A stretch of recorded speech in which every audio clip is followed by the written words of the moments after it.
harder to watch someone you love go through something to go through it yourself. And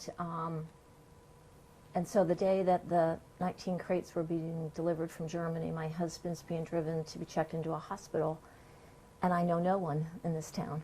And I'm going through the throes of culture shock, having lived in Europe for 7 years and coming back and helping kids assimilate.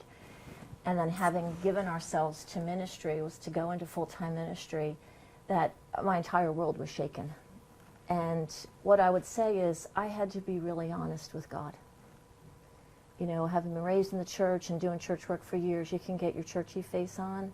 But I had to be really honest with the Lord. And I remember getting in the car, and here's Jeff going to the hospital, and I'm not knowing if he's coming home, when he's coming home.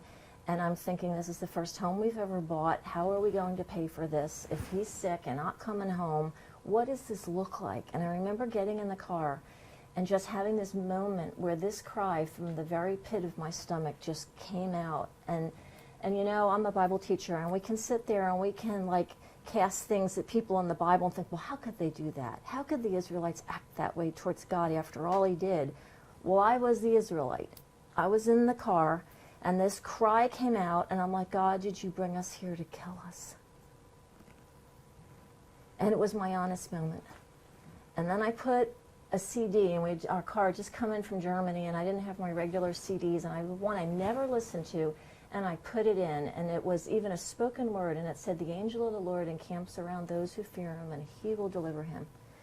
And the word of the Lord came so strongly into my car in that honest moment, and he said, trust me, I will deliver him. And I didn't know how, I didn't know when. So here's my basic premise, and this is my whole life is resting. I need to trust in the goodness of God. And a quote from one of my heroes of the faith says, affliction cannot injure which is blended with submission.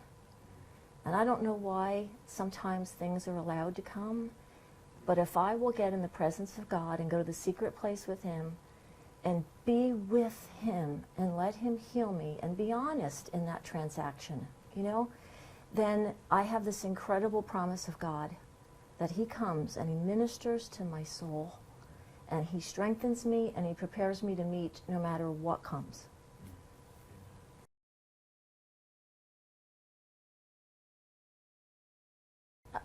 I'm thinking of 2 R's.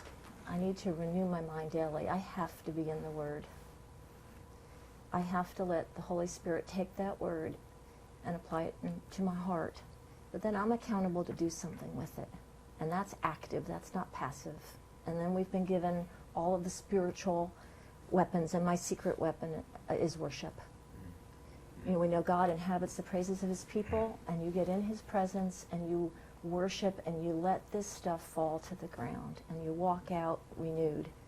And then I have to remember, I was in a really tough spot with herniated discs, and the kind of pain, not that I ever would have done anything to hurt myself, but the kind of pain where you don't want to live because it's that intense for so long. I went through 1.5 years of that. And I remember meeting a new girl and her saying to me, tell me your testimony. You know, how do we overcome? We overcome by the blood of the Lamb and the power of our testimony. And so when I remember what God has gotten us out of, so when Jeff says, we went through that. So now when something comes, it's like, oh, we got an arsenal. We know what we have in our arsenal. We've been there. Oh, been there. And then we can be used. Like Jeff said, we have quite a ministry to people because we've been there. And I'm able, and we're able to comfort with the comfort we received. So put yourself in a place, mourn. God promises to comfort those who mourn. You know? So those are some of the lessons I've learned. I've had to be honest, and I've had to learn how to mourn.